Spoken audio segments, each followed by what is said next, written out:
Chris Lynch News with Airpark Canterbury. Secure, stress-free parking, just minutes from Christchurch Airport. Banks Peninsula was quite heavily hit with the floods the last couple of days. What was the situation like last night? Update us.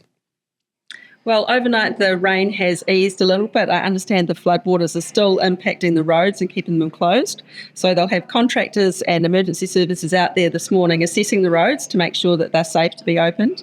There'll be a bit of debris and damage, and I'm sure there'll be some new potholes. Yeah, sadly that will be the case. And I think there were 3 houses that were evacuated in Akaroa as well overnight. Yeah, so there was a potential for a slip and a crack in the road on Lighthouse Road. It was above the Caldera Estate vineyard, for those who know where that is.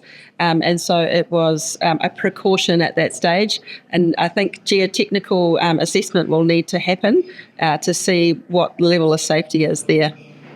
And I understand there was a slip somewhere in Littleton. With the amount of water that we've had and the waterlogged ground and with the slopes, it's very possible.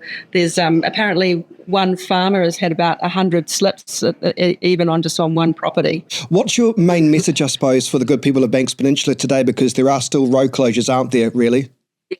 Well, I'd say take care, only travel if you really need to. The other thing I'd like to say is just thank you so much to all the volunteer firefighters, all the emergency services, and to the Westpac helicopter crew who went in and flew into Akaroa yesterday in really quite tough conditions. Just thank you for taking care of people and for your bravery out there.